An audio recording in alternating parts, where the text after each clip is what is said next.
Dead on the spot ang isang delivery rider matapos tumilapon mula sa isang tulay sa Pandacan, Maynila. Ayon sa barangay, posibleng naisalba pa ang buhay ng rider kung may railings ang tulay. Balitang hatid ni Jomar Presto. Sa pool sa CCTV ang pagtilapon ng isang delivery rider mula sa isang tulay sa Pandacan, Maynila mag-aalas 7 ng umaga kahapon. Ang biktima agad namatay ayon sa pulisya.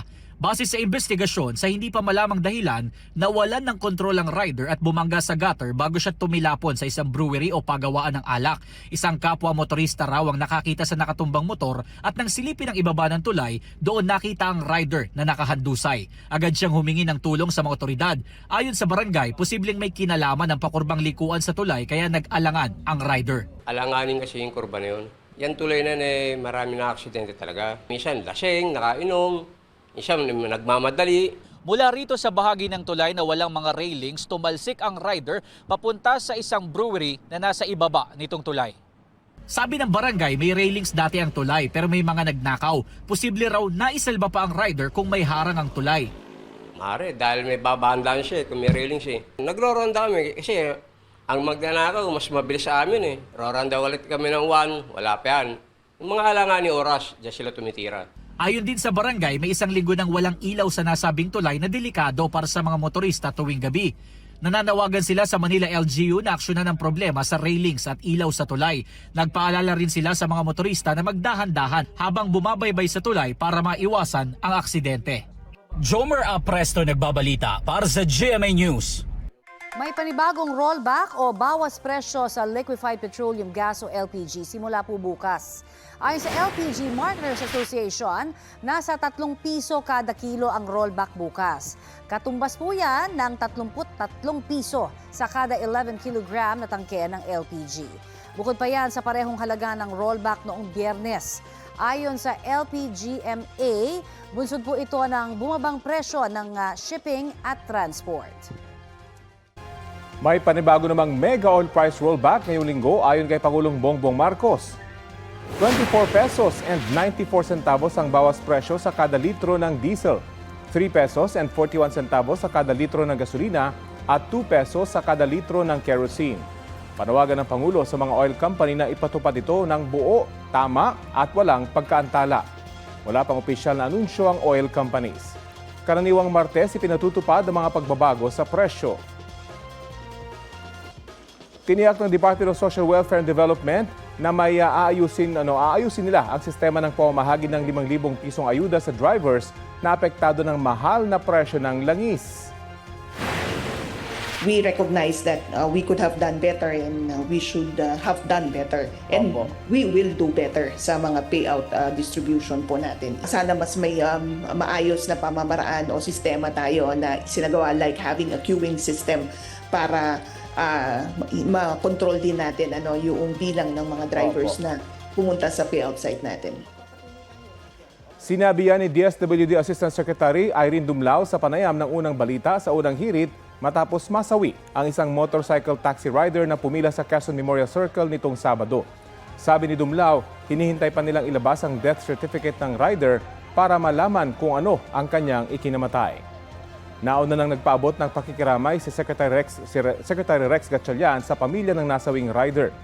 Tutulong daw ang DSWD sa mga gastusin sa ospital, pagpapalibing, transportasyon, gayon din sa pag-aaral ng anak ng rider. Ito ang GMA Regional TV News. Nasawi ang isang buntis at kanyang babaeng anak matapos mabangga ng closed van ang kanilang bahay sa Mariveles, Bataan. Ayon sa mga otoridad, umiidlip ang mag-ina sa kanilang bahay sa barangay Alasas Asin nang mangyari ang disgrasya. Sa tindi po ng impact na sira at tumagilid ang van. Natapon din ang mga karga nitong tile adhesives. Ayon sa naiwang padre de pamilya, sinabi ng nadisgrasyang driver na nawalan siya ng preno habang pababa sa kalsada. Nakatalon palabas ng closed van ang driver at pahinante nito. Iniimbestigahan na ang insidente. Halos 7 milyong pisong halaga ng hinihinalang ilegal na droga ang nasabat sa Bacoor, Cavite. 2 high-value drug personalities ang naaresto sa ikinasang buy-bust operation sa kanilang inuupahang apartment. tumanggi silang magbigay ng pahayag. Bukod po sa hinihinalang shabu, nakuha rin sa kanila ang marked money, cellphone, ilan pang drug paraphernalia at kotseng kanilang ginamit. Mahaharap sila sa reklamong paglabag sa Comprehensive Dangerous Drugs Act. Magiging mainit at malinsangan muli sa maraming bahagi ng bansa kasama na ang Metro Manila. Ayon sa Pag-asa, posibleng pumalo sa danger level na 42 degrees Celsius ang heat index sa Cavite City. Extreme caution level naman na 41 degrees Celsius sa San Ildefonso, Bulacan. 40 degrees Celsius sa Tuguegarao, Cagayan, Coron at Cuyo sa Palawan, Davao City at sa Cotabato City. Dito po sa Metro Manila, posibleng umakyat sa 39 degrees Celsius ang heat index o damang init partikular na sa Pasay. Base sa rainfall forecast ng Metro Weather, may tsansa pa rin ng ulan sa mga susunod na oras sa ilang bahagi ng Northern at Central Luzon, Mimaropa Region, Bicol, Visayas at Mindanao. Posible ang heavy to intense rain sa ilang lugar kaya maging alerto sa banta ng baha o landslide. Ayon sa Pag-asa, walang binabantayang bagyo o sama ng panahon sa loob o labas ng Philippine Area of Responsibility. Ridge of high pressure area ang nananatiling pangunahing weather system sa bansa, partikular na sa extreme northern Luzon. Hulikam sa Quezon City, nagliyab ang kotseng yan sa Quezon Avenue na sakop ng Barangay Doña Josefa kaninang madaling araw. Ayon sa Quezon City Police District, sumadsad muna sa bangketa ang kotse bago nagliyab. Napula naman ang apoy ng mga rumisponding bumbero. Ligtas ang dalawang sakay ng kotse na nagtamo lamang ng minor injuries. Iniimbestigahan pa ang sanhi ng pagliyab ng kotse. Hulikam sa Quezon City ang pagsalpok sa poste ng isang modern jeep. Mahigit 20 pasahero po ang sugatan. Ang paliwanag ng driver sa Balitang Hatid ni Bea Pinlac. Nabulabog ang bahagi na ito ng P. Tuazon Corner 15th Avenue sa Barangay San Roque, Quezon City kahapon nang sumalpok sa poste ang modern jeepney na yan na puno ng pasahero. Sa lakas ng pagbangga, umalog ang poste at tumalsik sa kalsada ang mga nasirang parte ng traffic light. Wasak ang harapang bahagi ng modern jeep. Sa isa pang anggulo ng CCTV, makikitang nag-overtake ang modern jeep sa isang traditional jeep. Kapit na kapit po ako, tapos pagdating po dito, sumingit po siya dito sa gilid, tapos bigla po kami sumalpok. Opo. Napapikit na lang po, pagtingin ko yung mga pasahero, nasa harap na eh. 22 pasahero ang sugatan, kabilang ang 6 na menor de edad. Ang pinakabata, 4 na taong gulang na lalaki.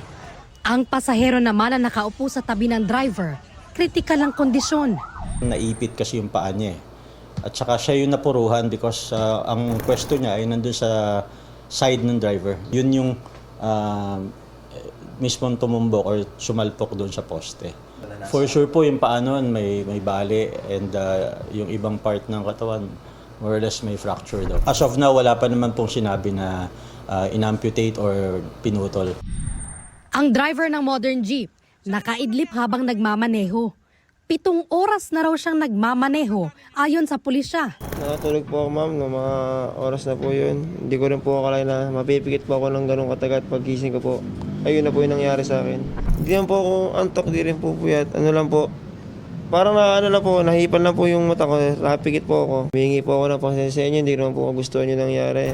Nagnegatibo sa alcohol test ang driver habang hinihintay pa ang resulta ng drug test niya. Posible siyang maharap sa reklamong reckless imprudence resulting in multiple physical injuries and damage to property. Nakikipag-ugnayan na ang QCPD Traffic Enforcement Unit sa Land Transportation Office para maisyuhan ng show cause order ang driver at operator ng sumalpok na modern jeep. Bea Pinlac, nagbabalita para sa GMA News. Ayon po kay QCPD Traffic Enforcement Unit Chief Police Lieutenant Colonel Joseph Geoffrey Lim, pumanaw na ang isa sa mga pasahero ng modern jeep na sumalpok sa poste. 21 naman ang bagong bilang ng mga sugatan at lahat po ay nakalabas na sa ospital.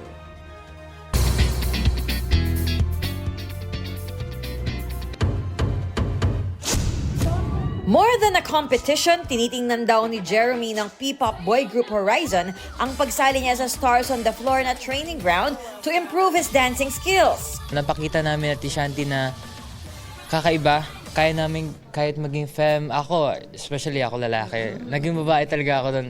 Nag-commit talaga ako into that character. Lagi ko lang po nilook forward na comment is yung kay Coach Shebik.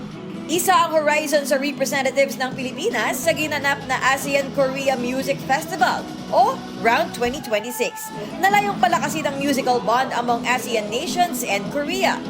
Bukod kay Jeremy ng Horizon, nagpasiklab din sina Sofia ng Kaya at Joker ng First One.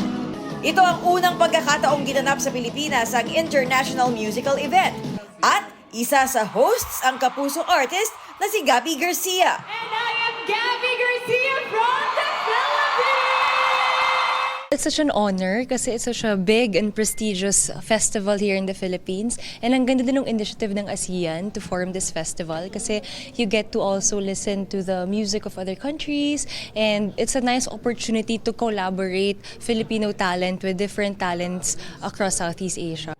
Co-host ni Gabby ang Korean singer-songwriter na si 10cm na nasa likod ng ilang K-drama soundtrack.